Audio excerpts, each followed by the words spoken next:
పరలోకమందున్న మా కన్న తండ్రి, మీ ఘనమైన శ్రేష్టమైన సర్వోన్నతమైన గొప్ప నామానికి వందనాలు తండ్రి.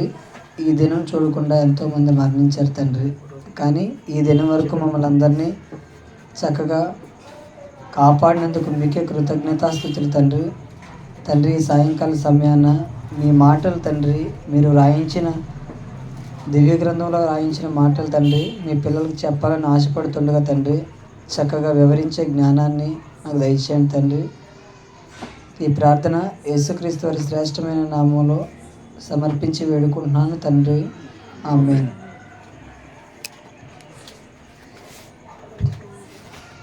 ఈ సాయంకాల సమయాన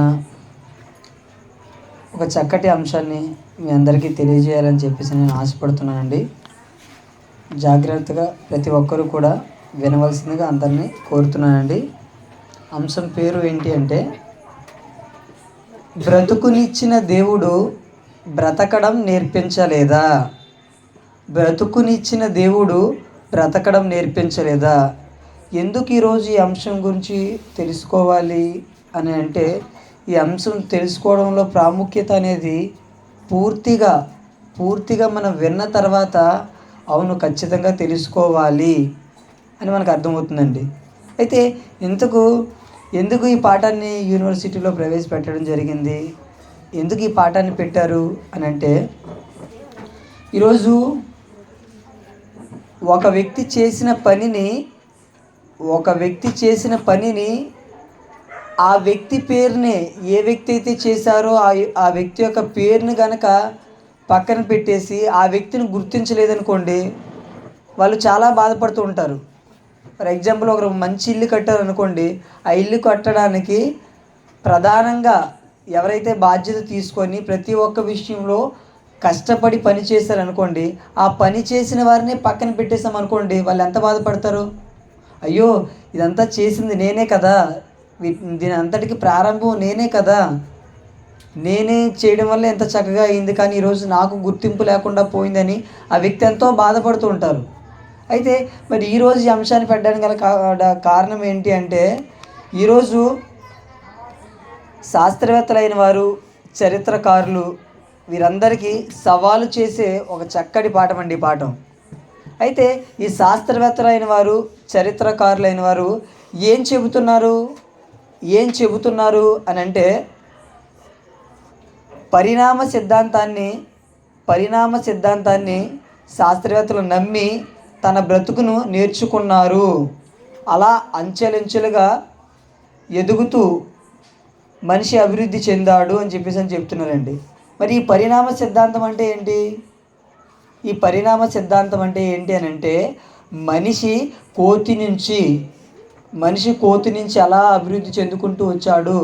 పూర్వం కోతిలాగే ఉండేవాడు, అలా కాలం గడిచే కొద్దీ అలా మనిషిగా మారాడు. ఇదే పరిణామ సిద్ధాంతం. దీన్ని ఎవరు చెప్పారు అంటే, చార్లెస్ డార్విన్ అనే శాస్త్రవేత్త ఈ పరిణామ సిద్ధాంతం అనేది ప్రవేశపెట్టడం జరిగింది. అయితే అప్పటి వరకు ఈ శాస్త్రవేత్తలైన వారికి ఎవరికీ కూడా మనిషి ఎలా పుట్టాడు అనేది తెలియకపోవడం వల్ల వీళ్ళంతా కూడా ఈ డార్విన్ చెప్పిన సిద్ధాంతాన్నే ఇదే నిజం అని చెప్పేసి అందరూ నమ్మేసి అదే నిజం అని చెప్పి చివరికి భవిష్యత్తులో రాబోయే తరాల వారు కూడా చదువుకోవాలని పాఠ్య పుస్తకాల్లో కూడా అదే పెట్టేయడం జరిగిందండి. ఇప్పటికీ రీసెంట్గా వచ్చిన వార్త ఏంటి అంటే, పరిణామ సిద్ధాంతాన్ని తొలగించాలి అని ఇప్పుడు చెప్తున్నారు రీసెంట్గా. కానీ ఇంతకు ముందు వరకు కూడా ఉన్నది ఏంటి అంటే ఏముంది, మేము చదువుకున్నప్పుడు కూడా ఏముంది అంటే, పరిణామ సిద్ధాంతం మనిషి ఎలా పుట్టాడు అని మా టీచర్ స్కూల్లో ఎక్స్ప్లెయిన్ చేసేటప్పుడు ఏం చెప్పారంటే, మనిషి కోతి నుంచి వచ్చాడు అని చెప్పారండి. అంటే పిల్లలందరికీ అదే నేర్పించారంటే మనుషులందరికీ కూడా అదే నేర్పిస్తున్నారు. అయితే అలా చెబుతూ మనుషులందరూ కూడా పరిణామ సిద్ధాంతం అంటే కోతి నుంచి వచ్చారని పరిణామ సిద్ధాంతాన్ని చెబుతూ ఇంకా ఏం చెబుతున్నారు అని అంటే, మనిషి కోతి నుంచే వచ్చాడు అని చెబుతూ అలాగే మనిషి ఎలా బ్రతకాలో ఈ బ్రతుకు తెరువు కూడా ఎవరు నేర్పించారు అని అంటే, ఎవరు నేర్పించలేదు, మనిషి అంతటా మనిషే నేర్చుకున్నాడు తప్ప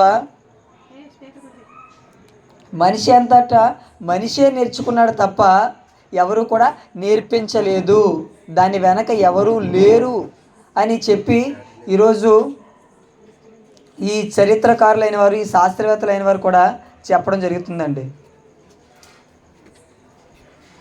అయితే వీళ్ళు ఇంకా చెప్పే విషయాలు ఏంటి?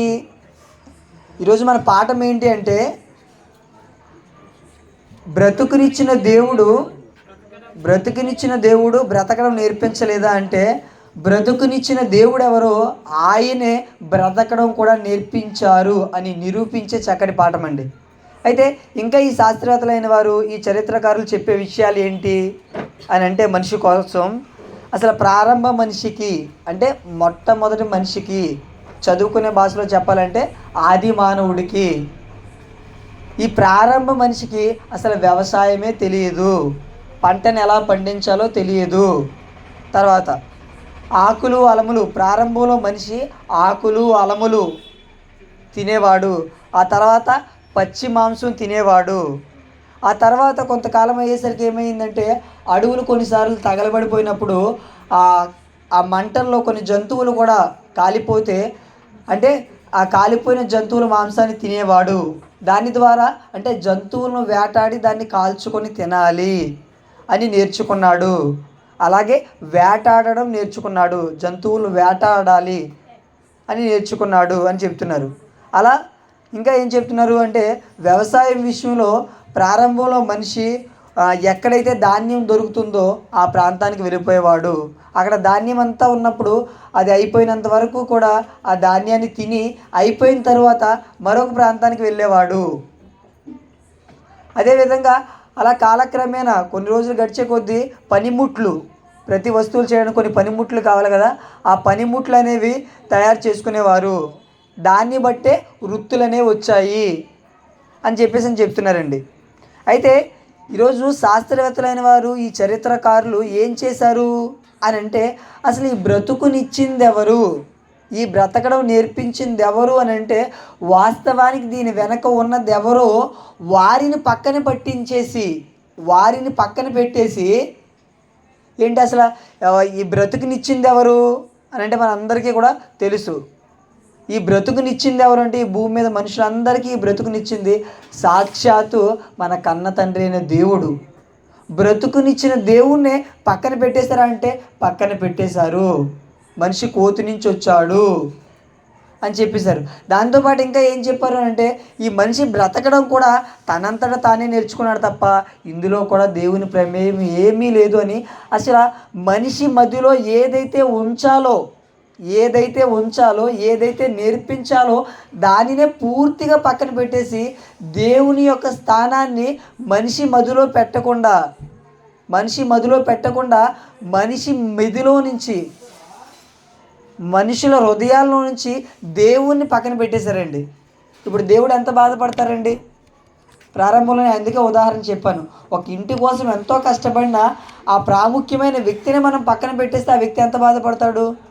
అలాంటిది దేవుణ్ణే పక్కన పెట్టేశారు ఈరోజు ఈ చరిత్రకారులు, ఈ శాస్త్రవేత్తలు. అందులో ప్రాముఖ్యంగా మనం ఏం ఆలోచిస్తున్నాము అంటే, దేవుడు బ్రతకడం నేర్పించలేదా అన్న దాని గురించి. అయితే ఇప్పుడు వీళ్ళు ఏం చెప్పారు అని అంటే, ఆ పూర్వకాలంలో మనిషికి వ్యవసాయం తెలీదు, ఆకులు అలములు తినేవాడని, పచ్చి మాంసం తినేవాడని, ఆ తర్వాత కాల్చుకొని తినేవాడని, తర్వాత ధాన్యం దొరికే చోటుకి వెళ్ళిపోయేవాడని, ఆ తర్వాత అలా పనిముట్లు అనేవి కనుక్కున్నాడని, ఆ తర్వాత అలా అవే వృత్తులుగా మారాయని చెప్తున్నారు. అయితే ఇప్పుడు ఏదైనా ఒక విషయాన్ని చెప్పాలి అంటే ఎవరు చెప్పాలి? ఏదైనా ఒక విషయాన్ని చెప్పాలంటే ఎవరు చెప్పాలి అని అంటే, అక్కడ జరిగిన వాళ్ళు, ఏదైనా ఒక సందర్భం జరిగినప్పుడు అక్కడ జరిగిన వారిలో ఉన్నవారు ఎవరో ఒకరు చెప్పాలి. ఇప్పుడు ఈ వీధిలో ఏదైనా గొడవ అవుతుంది అనుకోండి, ఈ గొడవ గురించి ఎవరు చెప్పగలరు కరెక్ట్గా? ఆ గొడవ దగ్గర ఎవరైతే ఉన్నారో వాళ్ళని అడిగితే వాళ్ళు కరెక్ట్గా చెప్పగలరు. ఇదిగోండి 6 గంటల వరకు బాగానే ఉందండి, ఎవరింట్లో వాళ్ళే ఉన్నారండి, కరెక్ట్గా ఒక వ్యక్తి వచ్చాడండి, ఆ వ్యక్తి వచ్చి ఇలా వీళ్ళతో గొడవ పెట్టాడండి, వాళ్ళు బయటికి తీసుకొని వచ్చి కొట్టేశారండి అని చెప్పేసి ఎవరైతే అక్కడ కరెక్ట్గా ఉంటారో ఆ ఉన్న వాళ్ళు చెప్పాలి. ఫర్ ఎగ్జాంపుల్ గొడవ ఈరోజు అయింది అనుకోండి, జనవరి ఎండింగ్లో ఉన్నాం మనం, 29. జనవరిలో గొడవ అయిందనుకోండి, జనవరి 29, 2024. ఇప్పుడు దీని గురించి జనవరి 2030లో ఎవరైనా వచ్చేలా జరిగిందని చెప్పారనుకోండి, మనం ఏమంటాం? ఎవరో ఇక్కడ లేని వ్యక్తి 2030లో ఒక వ్యక్తి వచ్చి ఇలా జరిగిందని నేను చెప్పేసానంటే మనం ఏమంటాం? బాబు అసలు నువ్వు ఉన్నావా అక్కడ? 2024లో నువ్వు ఉన్నావా అక్కడ? నువ్వు ఎక్కడ ఉన్నావు, నీకు ఏం జరిగిందో నీకు తెలుసా అని చెప్పేసి అని అంటాం. ఇప్పుడు ఈ చరిత్రకారుల గురించి కూడా దేవుడు ఏమంటున్నారు? వీళ్ళు ఏం చెప్తున్నారు? వీళ్ళు ఏదనుకుంటున్నారో అదే చెప్పేస్తున్నారు. కానీ చరిత్ర ఏంటి? ప్రారంభ మనిషి, మొదటి మానవుడికి వ్యవసాయం వచ్చా రాదా, ప్రారంభ మనిషి ఏం తినేవాడు, ఎలా ఉండేవాడు, వాళ్ళ యొక్క స్థితిగతులు ఏంటి, ఇవన్నీ చెప్పాలంటే ఎవరు చెప్పాలో దేవుడు ఒక ప్రశ్న వేస్తున్నారండి. దాన్ని మనం చూడగలిగితే యెషయా గ్రంథము, బ్యాటరీస్ మారుతారు, యెషయా గ్రంథము 43వ అధ్యాయము 9వ వచనం.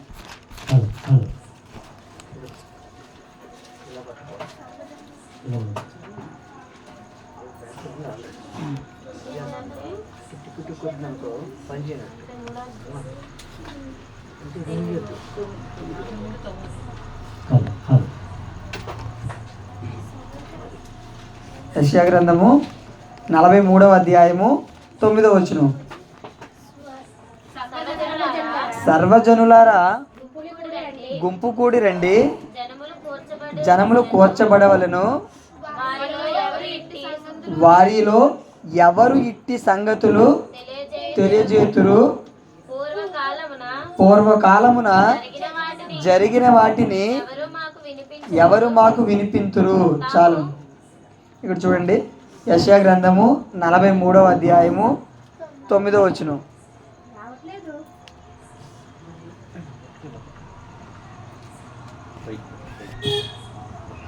యెషయా గ్రంథము 43వ అధ్యాయం 9వ వచనం. సర్వజనులారా గుంపు కూడి రండి, జనములు కూర్చబడవలను అని చెబుతూ వారిలో ఎవరు ఇట్టి సంగతులు తెలియజేయుతురు. తర్వాత చూడండి, పూర్వకాలమున జరిగిన వాటిని ఎవరు మాకు వినిపింతురు. ఇప్పుడు పూర్వకాలం చరిత్ర ఏంటి? ప్రారంభ మనిషి ఎలా ఉండేవాడు, ఏం చేసేవాడు, వాళ్ళ యొక్క స్థితిగతులు ఏంటని చెప్పాలంటే ఎవరు చెప్పాలి అంటే అప్పుడు ఎవరైతే ఉన్నారో అప్పుడు ఉన్నవారు చెప్పాలి. మరి ఇంతకీ ఎవరు చెప్పాలి? ఇప్పుడు ఈ చరిత్ర చెప్పాలంటే ఈ శాస్త్రవేత్తలైన వారు, ఈ చరిత్రకారులు నిన్న కాక మొన్న పుట్టినవారు. వీళ్ళంతా చెప్పేది ఇప్పుడే ఎన్నో పరిశోధనలు చేసి చెప్తున్నారు. అలానే చేసిన పరిశోధనలన్నీ కూడా సరైనవి అని చెప్పేసి మనం చెప్పడానికి లేదు. అయితే ఇప్పుడు పూర్వకాలంలో జరిగిన వాటిని చెప్పాలి అంటే ఎవరు చెప్పాలి? అప్పుడు ఉన్నవారు చెప్పాలి. ఇప్పుడు దేవుడు చెబుతూ ఏమంటున్నారు చూద్దాం. అదే యెషయా గ్రంథము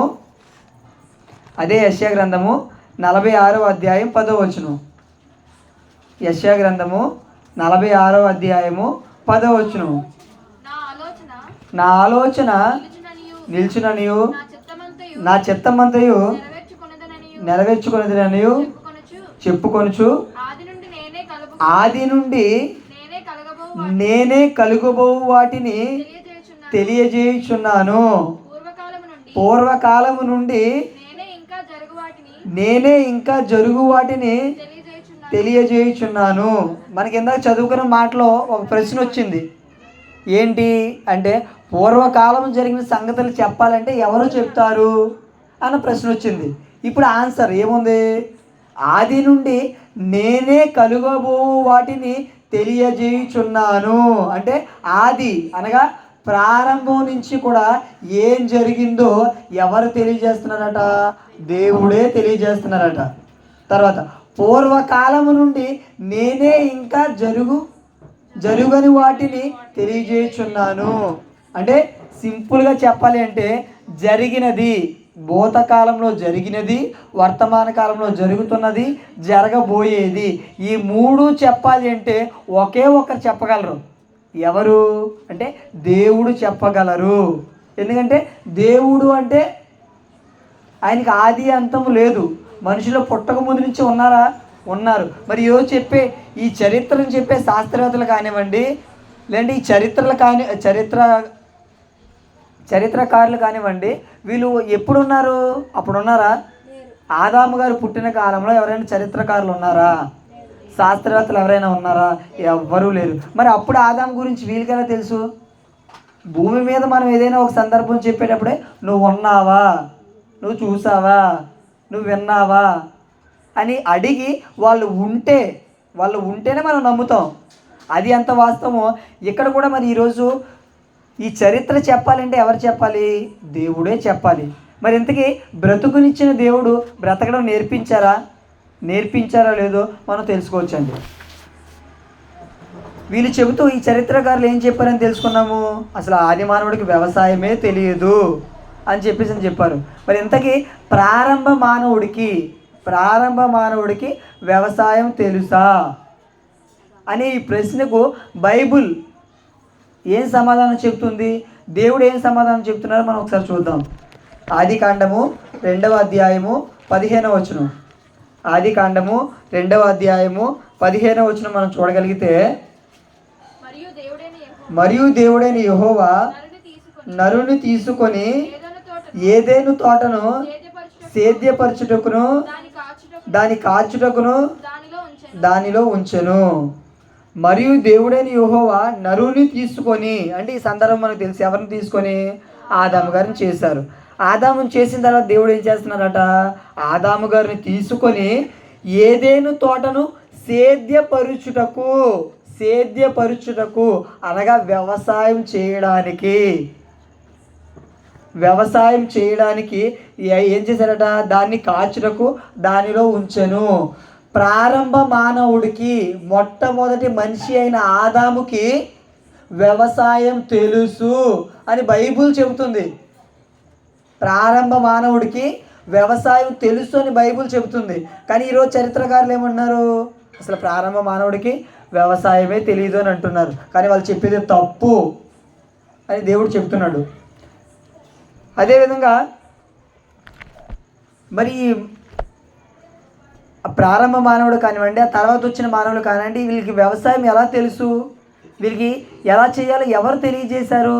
ఎవరు చెప్పారు? ఇంతకీ ఎవరు నేర్పించారు అని అంటే ఒక మంచి సందర్భం చూద్దాం. చూడండి, యెషయా గ్రంథము 28వ అధ్యాయము 28వ అధ్యాయము 24 నుంచి 29 నేను చదువుతాను. చూడండి, యెషయా గ్రంథము 28వ అధ్యాయము 24 నుంచి 29 వరకు. దున్నువాడు విత్తుటకును నిత్యము తన పొలము దున్నున, అతడు దుక్కి పిల్లలు నిత్యము బద్దలు కొట్టున, అతడు నేల సదును చేసిన తరువాత నల్ల జీలకర్ర చల్లును, తెల్ల జీలకర్ర చల్లును, గోధుమలు వరుసగా విత్తును, యవలను తాను ఏర్పరిచిన చేనిలోని చల్లును, దాని అంచున మిరప మొలకలు వేయును కదా అని చెప్తున్నానండి. అంటే ఏంటి అంటే వ్యవసాయం చేసేటప్పుడు దానికంటే ఒక క్రమం ఉంటుందండి, ఒక పద్ధతి ఉంటుంది. ఎలా పడితేనే అలా పంట పండించేస్తానంటే అసలు పంట పండదండి. అసలు ఒక పంట పండించాలంటే దానికి కావాల్సిన నేల కావాలి, దాన్ని చక్కగా దున్నాలి, నాట్లు వేయాలి, తర్వాత దీనికంతా కూడా ఒక ప్రాసెస్ ఉంటుంది, ఒక ప్రక్రియ ఉంటుంది, ఒక స్టెప్ బై స్టెప్ ఏ పని తర్వాత ఏ పని చేయాలో, దానికి ఎంత నీరు కావాలి, ఏం కావాలి, ఒకవేళ నీరు ఎక్కువ ఉంటే ఏమవుతుంది, ఇవంతా కూడా ఒక క్రమం అనేది ఉంటుంది. ఇప్పుడు ఒక పంట పండించాలంటే చూడండి, ఇక్కడ దేనికోసం చెప్తున్నాడు? దున్నువాడు విత్తుటకు నిత్యము తన పొలం దున్నునా. ఎప్పుడు పొలం దున్నుతూ ఉంటారా అని చెబుతూ ఏంటి? నేల సదును చేస్తారట, సదును చేసిన తర్వాత నల్ల జీలకర్ర చల్లుతారట, తర్వాత తెల్ల జీలకర్ర చల్లుతారట, గోధుమలు వరుసగా విత్తుతారట, ఎవలు చేలో చల్లుతారట, దాని అంచున మళ్ళీ దానికి అంచున ఏం చేస్తారట? ఆ పంట అంచున ఏంటి మిరప మొలకలు వేస్తారట. ఇవన్నీ చెబుతూ, అంటే ఒక పంటను పండించాలంటే ఒక క్రమం ఉంది అని చెబుతూ కింద ఏం చెబుతున్నా చూడండి, 26వ వచనంలో, వాని దేవుడే తగిన క్రమము వానికి నేర్పి ఉన్నాడు, ఆయన వానికి ఆ పని బోధించుచున్నాడు. వాని దేవుడే తగిన క్రమము వానికి నేర్పి ఉన్నాడు, ఆయన వారికి ఆ పనిని బోధించుచున్నాడు. అంటే సాధారణంగా ఒక మనిషికి ఏం చేయాలో తెలుసా అంటే ఏం చేయాలో తెలియదు. కానీ ప్రారంభ మానవుడికి వ్యవసాయం ఎలా తెలుసు? వ్యవసాయం ఎలా తెలుసు అంటే చెప్తున్నారు ఏంటి, పంట ఎలా పండించాలో మనకి ఇక్కడ ఒక క్రమం చెప్తూ వాని దేవుడే తగిన క్రమము వానికి నేర్పి ఉన్నాడు. అంటే పంట పండించే ఆ వ్యక్తికి ఏ విధంగా ఏ క్రమంలో పంట పండించాలో దేవుడే నేర్పిస్తున్నాడట. ఆయన వారికి ఆ పని బోధించుచున్నాడు. అంటే దేవుడే బోధ చేస్తున్నాడు. ఇప్పుడు ఒక తాపీ మేస్త్రి ఒక ఇల్లు కడుతున్నాడు అనుకోండి, ఆ వ్యక్తి అంతటా ఆ వ్యక్తి కట్టాడు. ఫస్ట్ ఏం చేస్తారు అంటే ఒక పనివాడిగా జాయిన్ అవుతాడు పనిలోని. అలా జాయిన్ అయిన తర్వాత మేస్త్రి దగ్గర ఏం చేస్తాడు, వాళ్ళు ఇల్లు ఎలా కడుతున్నారు, ప్లాస్టింగ్ ఎలా చేస్తున్నారు, మొత్తం అంతా కూడా అలా నేర్చుకుంటాడు. చాలా రోజులైన తర్వాత ఏమవుతుంది, ఎవరైతే నేర్పించేవారు ఉన్నారో ఎలా కట్టాలండి ఆ మెలకులు అవన్నీ తెలుసుకొని ఆ తర్వాత ఈ వ్యక్తి ఏమవుతాడు, చక్కగా ఒక ఇంటిని నిర్మిస్తాడు. అంటే ఒక వ్యక్తి దగ్గర నేర్చుకొనే మరొక వ్యక్తి చేయగలడు. ఇప్పుడు మరి ప్రారంభ మానవుడు కానివ్వండి, ఆ తర్వాత వచ్చిన మనుషులు కానివ్వండి, వీళ్ళంతా పంట పండించారు, ఇవన్నీ చేశారు. లేదా ఆదాము గారు పంట పండించారు అంటే నేర్పించే వాళ్ళు ఎవరో ఒకరు ఉండాలి. ఎవరు నేర్పించకుండా ఆదాము గారు చేసేస్తారా? చెయ్యరు. మరి ఎవరు నేర్పించారు అంటే దేవుడే నేర్పించారు అని చెప్పేసి చెప్తున్నాడు అండి. అలాగే ఇంకా కిందకి 29వ వచనంలోకి వెళ్ళిపోతే, జనులు సైన్యములు కలిపి యెహోవా చేత దాన్ని నేర్చుకొందురు. అంటే ఈ పని అంతా ఎవరి వల్ల నేర్చుకుంటారట? దేవుని వల్ల. ఆశ్చర్యకరమైన ఆలోచన శక్తియు అధిక బుద్ధియు అనుగ్రహించువాడు ఆయనే. ఒక పని చేయాలంటే ఆలోచన కావాలి, బుద్ధి కావాలి, ఇది ఉంటేనే ఎవరైనా చెయ్యగలరు. మరి ఇది ఎలా వచ్చింది అంటే దాన్ని ఇచ్చేవారు, అనుగ్రహించేవారు దేవుడే అని తెలియజేస్తున్నారు. అంటే ప్రారంభ మనిషికి వ్యవసాయం తెలుసా? తెలుసు. మరి ఎలా నేర్చుకున్నాడని చెప్పేసి మనం ఎవరైనా ప్రశ్న వేస్తాం కదా, బాబు మీరు ప్రారంభ మనిషికి వ్యవసాయం తెలుసు అన్నారు రైటే, మరి ఎవరు చెప్పారు? ఎవరు చెప్పకుండా తెలియదు కదా అని ప్రశ్న వేస్తారనే దానికి సమాధానం కూడా దేవుడు రాయించాడు. నేనే నా కుమారులకి నేర్పించాను అని చెప్తున్నారు. మరొకటండి, ఇంకొకటి ఏంటంటే వస్త్రాలు ఈరోజు మనం ధరించుకునే ఈ వస్త్రాలు కానివ్వండి, చేనేరు వస్త్రాలు కానివ్వండి, తర్వాత ఊలు, తర్వాత కాటన్ అంటాము, సిల్క్ అంటాము, ఇలా రకరకాలు ఉన్నాయి. అయితే ఈ వస్త్రాలన్నీ కూడా ఎలా నేర్చుకున్నారు, ఎలా తెలుసుకున్నారు అని అంటే దానికి కూడా ప్రతి దానికి కూడా మూలం చెప్పాలి అంటే బైబిలే చెప్తుందండి. ప్రతి దానికి మూలం చెప్పాలంటే బైబిల్ మాత్రమే చెప్పగలదు. ఎందుకు బైబిల్ మాత్రమే చెప్పగలదు అంటే బైబిల్ ఎవరు రాయించారంటే సాక్షాత్తు మన కన్న తండ్రి అయిన దేవుడే.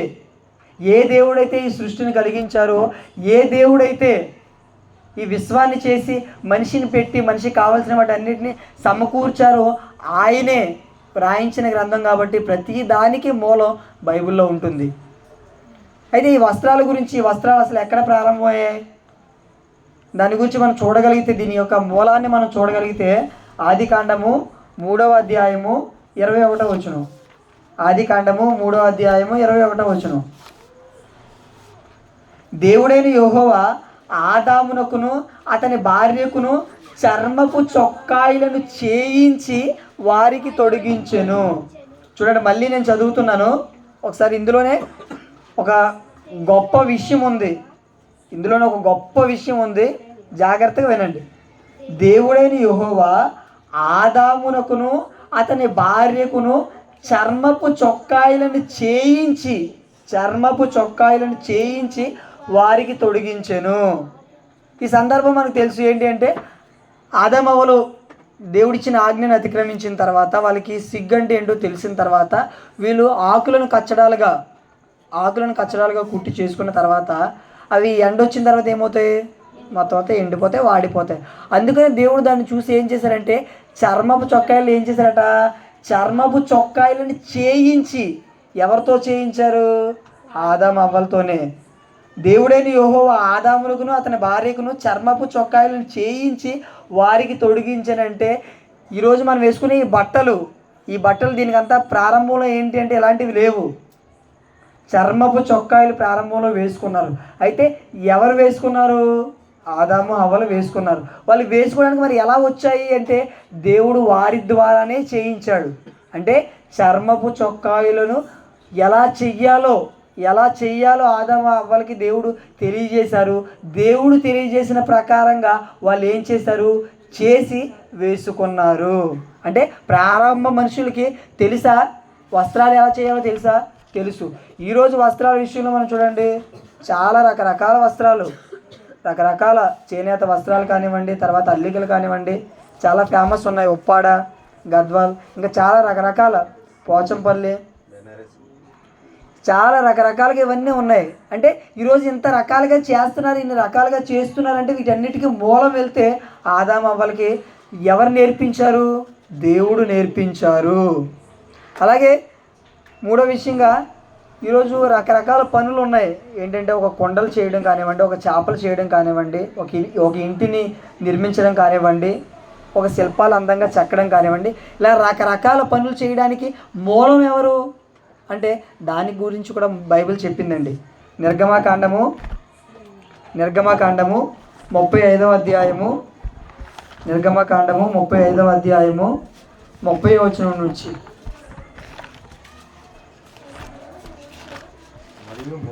మరియు మోషే ఇశ్రాయేలుతో ఇట్లా నేను చూడుడి, యెహోవా ఊరు కుమారుడును హూరు మనవుడైన బెసలేలును పేరు పెట్టి పిలిచి విచిత్రమైన పనులను కల్పించుటకును బంగారుతోను వెండితోను ఇత్తడితోను పని చేయుటకును రత్నములను సానబెట్టి పొదుగుటకును చెక్కుటకును విచిత్రమైన పనులన్నిటినీ చేయుటకు వారికి ప్రజ్ఞ వివేక జ్ఞానములు కలుగునట్లు దేవుని ఆత్మతో వాని నింపి ఉన్నాడు. ఇక్కడ జాగ్రత్తగా చూడగలిగితే దేవుడు ఏం చేశారట?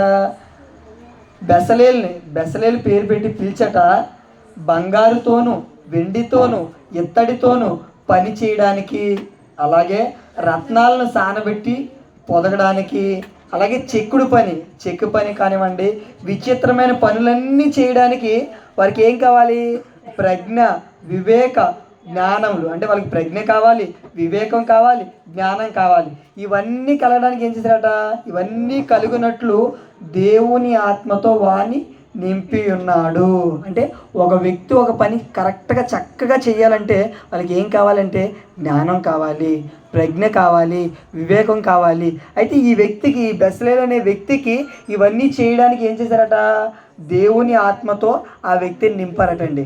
అంటే ఈరోజు చూడండి, చాలా రకరకాల పనులు చేస్తుంటారు. ఆ పనులన్నిటికీ మూలం ఎవరు అంటే ఇదిగో ఇక్కడ దేవుడు అని మనకు అర్థమవుతుంది. ఇప్పుడు ఒక ఇంటికి చక్కగా ఓ పుట్టి పెట్టి పని కానివ్వండి, తర్వాత చాలామంది చెక్కుతూ ఉంటారు, దాన్ని నకిషి పని అంటారు. అంటే మనం మోదవలస సెమినార్లో చూసాం కదా, ఆ స్టేజ్ వెనకాల ఏంటది, ఆ స్టేజ్ వెనకాల ఉన్న స్తంభాలు ఉన్నాయి కదా, దాన్ని చక్కగా చెక్కి నీట్గా డిజైన్ చేశారు, దాన్ని నకిషి పని అంటారు.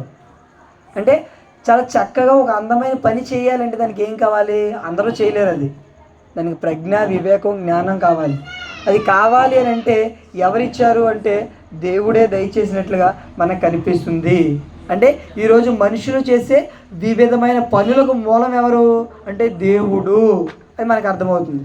అలాగే ఈరోజు మనిషి తన యొక్క జ్ఞానంతో ఎన్నో కనిపెడుతున్నారు, ఎన్నో చేస్తున్నారు, ఎన్నో చేసి మేము గొప్పవారం అని చెప్పేసి అనుకుంటున్నారు.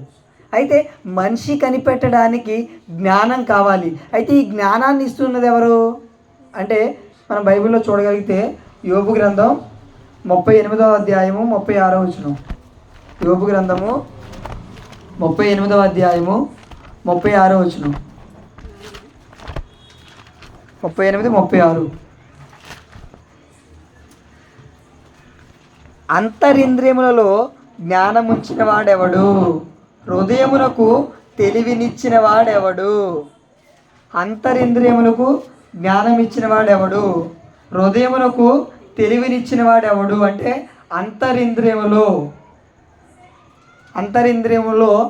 జ్ఞానం ఉంచిన వాడెవడు అని ప్రశ్న వేశారు. తర్వాత కిందన హృదయమునకు తెలివినిచ్చిన వాడెవరు అంటే హృదయానికి తెలివినిచ్చేది కానివ్వండి, మన ఇంద్రియాల్లో మన యొక్క అవయవాల్లో జ్ఞానం ఉంచింది కూడా ఎవరు అని అంటే దేవుడు. ఈరోజు ఏ వ్యక్తి ఎంత గొప్పది, ఏ వ్యక్తి ఎంత గొప్ప విషయంలో ఏది కనుక్కున్నా దానికి ప్రాముఖ్యమైనది జ్ఞానము. ఆ జ్ఞానాన్ని ఇచ్చింది ఎవరు? దేవుడు. అంటే బ్రతుకునిచ్చిన దేవుడు బ్రతకడం నేర్పించారా? బ్రతుకునిచ్చిన దేవుడు బ్రతకడం నేర్పించారు. బ్రతుకునిచ్చిన దేవుడు బ్రతకడం నేర్పించారా? వ్యవసాయం ఏ విధంగా చేయాలో నేర్పించారు. చర్మపు చొక్కాయలు ఏ విధంగా చేయాలో నేర్పించారు. తర్వాత వివిధమైన పనులు ఎలా చేయాలో దేవుడు నేర్పించారు. అలాగే మనిషి ఒక గొప్ప పని ఏ పని జ్ఞానంతో చేసినా ఆ జ్ఞానాన్ని ఇచ్చింది దేవుడు. అంటే ఒక వ్యక్తి గొప్ప పని చేయడానికి వెనక ఉన్నది ఎవరు? దేవుడు. నిజంగా భవిష్యత్తులో అనేక మంది పిల్లలు వస్తారు. నా పిల్లలంతా ఏ విధంగా బ్రతకాలో ఆల్రెడీ మనకు తెలుసు. ఎందుకంటే ప్రారంభ మనిషి కష్టపడాల్సిన అవసరం లేదు. కానీ వీళ్ళిద్దరు తప్పు చేసిన తర్వాత దేవుడు ఏమంటారు? నువ్వు వ్యవసాయం చేసుకొని బ్రతకాలి, నువ్వు కష్టపడితేనే కానీ బ్రతకలేవు అని చెప్పేసి దేవుడు చెప్పడం జరిగింది. అంటే భవిష్యత్తులో తన పిల్లలైన వారు అనేక మంది వస్తారు. వచ్చిన వాళ్ళంతా ఏం చేయాలి అంటే వాళ్ళకి పనులు కావాలంటే వాళ్ళకి జ్ఞానం కావాలని దేవుడే ప్రతి ఒక్క పని విషయంలోనూ జ్ఞానాన్ని ఇచ్చారు. నిజంగా దేవుడు ఎంత గొప్పవారంటే ఈరోజు ఈ శాస్త్రవేత్తలు చెప్పే మాటలు, ఈ చరిత్రకారులు చెప్పే మాటలు మనిషే కనిపెట్టాడని అంటున్నారు.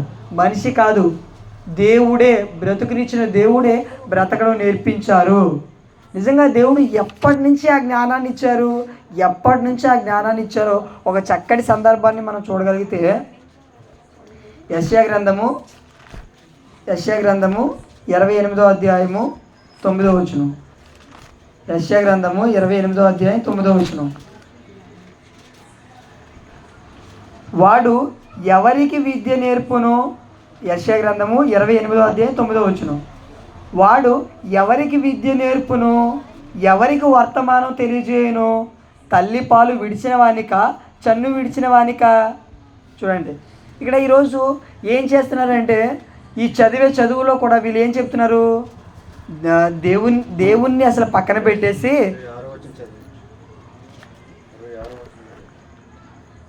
26 చదివించాం.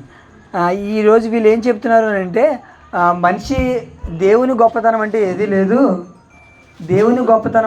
లేదు. ఏంటి, మనిషి కాలక్రమేణా అలా అభివృద్ధి చెందుకుంటూ వచ్చాడు. అలా అభివృద్ధి చెందుకుంటూ వచ్చి ఏం చేశాడు అంటే వాళ్ళే ఏ విధంగా బ్రతకాలో నేర్చుకున్నారని చెప్పేసి అంటున్నారు. కానీ ఇక్కడ ఏం ప్రశ్న వేస్తున్నారంటే వాడు స్కూల్లో వచ్చిన వారు కానివ్వండి, స్కూల్ కానివ్వండి, స్కూల్ తర్వాత కాలేజ్ కానివ్వండి, అలాగే కాలేజీలో 10th అయిపోయిన తర్వాత ఈ వృత్తులకు సంబంధించి ఏ వృత్తి చేయాలి దానికి సంబంధించిన కోర్సులు కూడా ఉంటాయి. దాన్ని వొకేషనల్ అంటారు, అలాగే ITI అంటారు. సో ఈ కోర్సులు చేసిన తర్వాత ఏదో ఒక జాబ్లోకి వెళ్తారు. అయితే ఇక్కడ దేవుడు వేసే ప్రశ్న ఏంటంటే వాడు ఎవరికి విద్య నేర్పును? ఎవరికి వర్తమానం తెలియజేయను? తల్లి పాలు విడిచిన వానిక, చన్ను విడిచిన వానిక? అంటే ఈరోజు పాఠశాలకు వెళ్తే లేదంటే కళాశాలకి వెళితే వారికి నేర్పిస్తారు. ఒక వ్యక్తి పెద్దవాడైన తర్వాత వాడిని స్కూల్లో వేసిన తర్వాత, కాలేజీలో వేసిన తర్వాత వారికి నేర్పిస్తారు. నువ్వు పెద్ద అయిన తర్వాత ఏ వృత్తి చేయాలి, ఏ ఉద్యోగం చేయాలి అని అప్పుడు నేర్పిస్తారు. అంతేగాని చిన్నపిల్లలకి చన్ను విడిచిన వారు కానీ చిన్నపిల్లలకి నేర్పించగలరా? నేర్పించలేరు. కానీ నిజంగా దేవుని యొక్క జ్ఞానం ఎంత గొప్పది అని అంటే ఇప్పుడు ఒక చిన్న పిల్లవాడికి ఒక 3 నెలలు లేదంటే 2 నెలలు, ఒక 6 నెలలు చిన్న పిల్లవాడికి ఒక జ్యూస్ కానివ్వండి, ఒక మజ్జిగ కానివ్వండి, ఒక వాటర్ కానీ ఇచ్చి అందులో స్ట్రా పెట్టి ఆ చిన్న పిల్లవాడిని తాగమంటే తాగగలడా? మన దగ్గర బాబు ఉన్నాడు, బాబు పేరు మాన్విక్. ఇప్పుడు చిన్న బాబుకి మనం ఒక జ్యూస్ తీసుకొని వచ్చి ఒక స్ట్రా ఇచ్చి తాగమంటే తాగగలడా? ఎలా తాగాలో తెలియదు. దాన్ని ఏం చేస్తారో పిప్పి పళ్ళు వస్తే పళ్ళతో ఏం చేస్తారో కొరుకుతారు తప్ప ఏం చేయలేరు. కానీ చిన్నపిల్లవాడిని తన తల్లి రొమ్ము దగ్గర తీసుకుని వెళ్ళగానే తల్లి పాలు తాగాలని ఎలా తెలుస్తుంది? అదే చిన్న పిల్లవాడికి ఒక జ్యూస్ తాగాలి, ఒక వాటర్ తాగాలి, ఇంకేదైనా తాగాలి అంటే తాగలేని పరిస్థితి ఉన్న ఆ పిల్లవాడు తల్లి రొమ్ము దగ్గరికి వెళ్ళగానే తల్లి పాలు తాగాలని చెప్పేసి ఎలా తెలిసింది అంటే, ఇగో ఎప్పటి నుంచి నేర్పిస్తున్నారు దేవుని యొక్క జ్ఞానము, ఎప్పటి నుంచి ఇస్తున్నారు ఆ బుద్ధి, ఆ జ్ఞానం అంటే చిన్న పిల్లవాడిగా ఉన్నప్పుడే. అందుకని ఈ మాట అంటున్నాడు ఏంటి, అసలు అరే లోకంలో మీరు నేర్పిస్తున్నాం అంటున్నారు కదా, మీరు ఎప్పటి నుంచి నేర్పిస్తున్నారు? వాడు పాలు మానేసి స్కూల్కి వెళ్ళి elementary school, high school, degree, degree అవన్నీ వచ్చిన తర్వాత వాడు ఏ కోర్సు తీసుకోవాలో ఏం చదవాలో మీరు అక్కడ నేర్పించేది. అంటే ఒక 15 సంవత్సరాలు 20 సంవత్సరాలు వచ్చేసరికి మీరు నేర్పిస్తున్నారు. కానీ దేవుడు ఎప్పటి నుంచి అంటే అంత చిన్న పిల్లవాడికి, పుట్టిన పిల్లవాడికి పాలు తాగాలి, తల్లి రొమ్ము దగ్గరికి వెళ్ళగానే పాలు తాగాలి అని ఎలా తెలుస్తుంది అంటే అక్కడ దేవుని యొక్క జ్ఞానాన్ని ఇస్తున్నారు. అంటే దేవుని జ్ఞానం ఎంత గొప్పదా అంటే దేవుని జ్ఞానం ఎంత గొప్పది, ఎప్పటి నుంచి? చిన్న పిల్లవాడిగా ఉన్నప్పటి నుంచే దేవుడు ఎంత జ్ఞానాన్ని, ఎంత బుద్ధిని ఇస్తున్నారు. నిజంగా మరి ఈ మాటలన్నీ ఆలోచించిన తర్వాత బ్రతుకునిచ్చిన దేవుడు బ్రతకడం నేర్పించారా? నేర్పించారు. ప్రతి ఒక్క విషయంలో వ్యవసాయం ఎలా చేయాలి, బట్టలు ఏ విధంగా, బట్టల విషయంలో కానివ్వండి, తర్వాత వివిధమైన పనులు చేసే విషయంలో కానివ్వండి, పంట ఏ విధంగా పండించాలో ప్రతి ఒక్క దాని విషయంలో దేవుడే నేర్పిస్తున్నారట. దేవుడే తగిన క్రమము వానికి నేర్పి ఉన్నాడు, ఆయన వానికి ఆ పని బోధించుచున్నాడు. అంటే ఆ పని ఏ విధంగా చేయాలో దేవుడే చెప్తున్నారట. నిజంగా దేవుడే చెప్పకపోతే ఎవరైనా తెలుసుకుంటారండి? ఎవ్వరూ తెలుసుకోరండి. చివరిగా ఒక అద్భుతమైన మాట మన వాక్యపఠనంగా చదువుకున్న మాటను ఒకసారి చూద్దామండి. అపోస్తుల కార్యాలు 17వ అధ్యాయము 28వ వచనం. అపోస్తుల కార్యాలు 17వ అధ్యాయము 28వ వచనం. మనం ఆయన యందు బ్రతుకుచున్నాము, చలించుచున్నాము, ఉనికి కలిగి ఉన్నాము. అంటే మనం ఆయన యందు బ్రతుకుచున్నాము. ఎవరి యందు? దేవుని యందు బ్రతుకుచున్నాము. చలించుచున్నాము అంటే కదులుతున్నాము. ఉనికి కలిగి ఉన్నాము అంటే మనం ఉన్నాము అంటే, ఇప్పుడు మనం అంటారు కదా, తల్లిదండ్రులు పిల్లలైన వారు అంటారు, ఈరోజు నేను ఈ గొప్ప స్థాయిలో ఉన్నానంటే దానికి కారణం మా తల్లిదండ్రులు అండి. నిజంగా వాళ్ళే చిన్నప్పటి నుంచే కష్టపడి చదివించారండి అంటారు. ఒకవేళ తల్లిదండ్రులు లేనివారు అనుకోండి, ఒకవేళ మామయ్య కానివ్వండి, అన్నయ్యలు కానివ్వండి, ఎవరైనా చదివించారనుకోండి, అప్పుడు వాళ్ళు చెప్తారు, ఇలా అండి నేను ఈ గొప్ప స్థాయిలో ఉండడానికి మా అన్నయ్యలే కారణం అండి, మా బంధువులే కారణం అండి, వీళ్ళ వల్లే ఈ గొప్ప స్థాయిలో ఉన్నానండి అంటాం. కానీ ఈరోజు మనమంతా కూడా ఈరోజు భూమి మీద మనిషి బ్రతుకుతున్నాడు, కదులుతున్నాడు, ఇలా చక్కగా జీవిస్తున్నాడు అని అంటే కేవలం ఒకే ఒక్కరి వల్ల అండి. ఎవరి వల్ల అంటే దేవుని వల్ల. మనం ఆయన యందు బ్రతుకుచున్నాము, చలించుచున్నాము, ఉనికి కలిగి ఉన్నాము. అంటే మనం ఉన్నాము అని అంటే కేవలం దేవుని దయ వల్ల.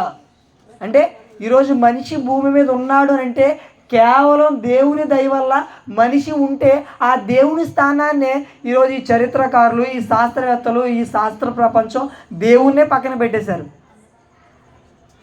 అసలు ప్రాముఖ్యమైనది ఎవరి వల్ల బ్రతుకుతున్నామో ఆయన్నే పక్కన పెట్టేసి అసలు దేవుణ్ణి మనిషి యొక్క మదిలోంచి పక్కకు పెట్టేశారండి. అందుకనే ఈ పాఠాన్ని ప్రవేశపెట్టడం జరిగింది. నిజంగా చరిత్రకారులైన వారికి అందరికీ సవాల్ ఈ పాఠం.